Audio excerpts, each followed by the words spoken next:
What's up, everyone? Welcome back to All Things Entertainment with me, Sander. And another car review. Today we're in the 2018 Dodge Challenger RT. First of all, I'd like to apologize for all the car reviews lately, but then again, I'm not sorry. So this is probably the fastest car I think I've driven, personally.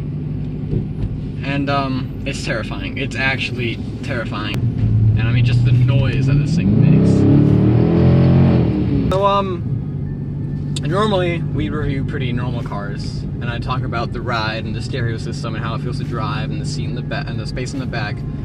But when you buy a car like this, I highly doubt you care about any of that. I will very quickly mention the backseat space because there isn't any, unless you are about 2.5 feet tall and a double amputee with no legs. Sounds about right. I mean, you could probably fit a few kids back there, but if you're anything over like 5 foot, you're not fitting back there. But then again, this is pretty much just a sports car. It's a muscle car, but I mean, you can classify it as a sports car. It's the same kind of, I mean, okay, no, I'm just gonna stop talking. It's a muscle car, and it's like any muscle car, very loud, very big, not very big inside, and very fast. Oh my god. Oh, red line's at 6? That's lame. This car is dangerous, man. The speed in this car is addictive. You would think that such a big car like this, that weighs so much, I mean, it'd feel fast, but not like incredibly fast. But this thing picks up, man. So far we've driven for how long? Like 15 minutes, 20 minutes, not if that. We've averaged 14.7 miles to the gallon. But then again, if you're buying a car like this, you're not worried about the space that it has or the gas mileage that it gets, or maybe not even how the sound system sounds. I mean, I'm in normal. I'm not even in sport mode, and this thing's scaring me. What's sport look like? Oh, it puts a flag on the dash. That's terrifying. I have a friend who drives a Ram 1500. There's a Hemi in it, 2014, and he's a Hemi fanboy. He swears by Hemis and Hemis only. And I've always been a hater. I've always said, why do you love Hemi so much? It's just another engine that will have fancy pistons. And I get it now. This thing sounds and feels like America. I'm a Ford fanboy. I'm not a big fan of Dodge. Less Chevy, but Dodge is alright. But Ford all the way.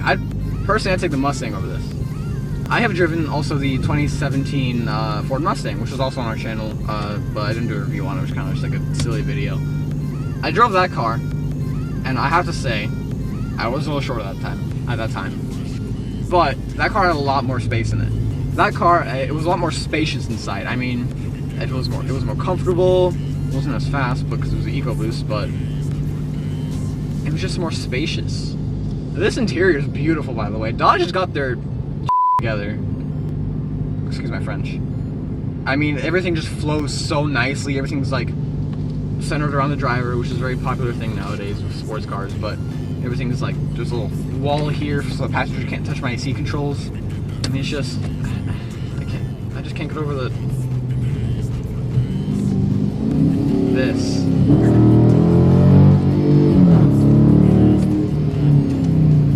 So it does redline at just under 6,000 RPM, which, in my opinion, isn't very high. I feel like it should rev a little higher, which might explain why I'm missing my shifts. And it does take a little while to shift, but I mean, you just leave it in automatic and just let it do its thing. Other than that, I don't know much else I can talk about this besides if you want a fast car and you can afford the price and you don't care about space or fuel economy or anything besides that, it can go fast and looks badass, I'd say buy it. That's all this car has going for it. It's fast, looks badass. It's actually really comfortable, by the way. But it's tiny and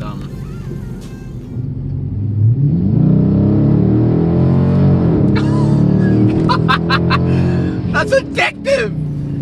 Oh!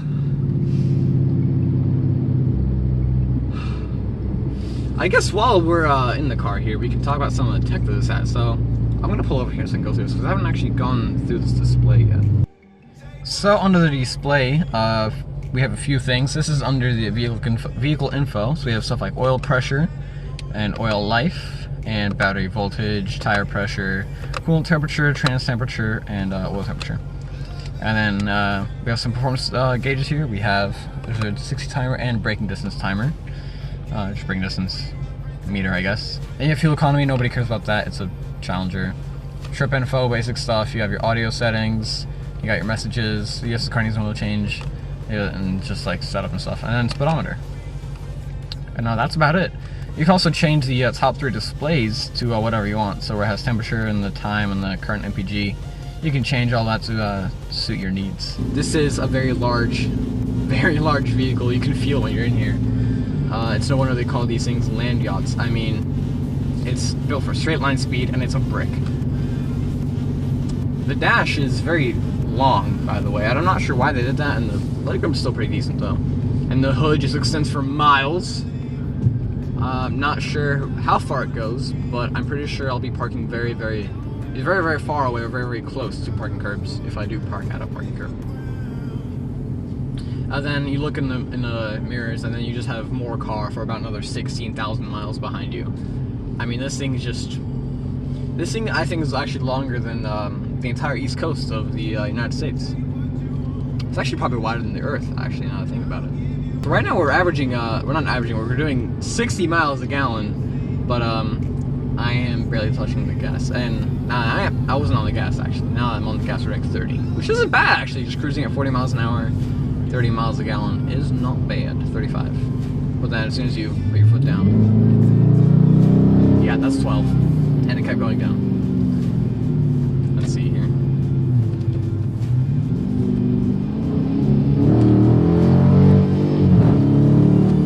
Yeah, that was like 10. So that about does it for the 2018 Dodge Challenger. I mean, all I can say is it is fast, it is gorgeous, it is loud, it is obnoxious, and it is amazing. Like I said, if you don't care about fuel economy, if you don't care about carrying people in the back seat, if you don't care about how big this damn thing is, and you just want big old American fast muscle, go for it. Driving this car, I do feel like I should be talking in a thick country accent though. Something like this, you know, I'm driving a big old Dodge Challenger, and we're going around this turn here at 150 miles an hour. It's like NASCAR, making a left turn, and another left turn, and another left turn. This is actually a true NASCAR, little you know, I'm gonna stop.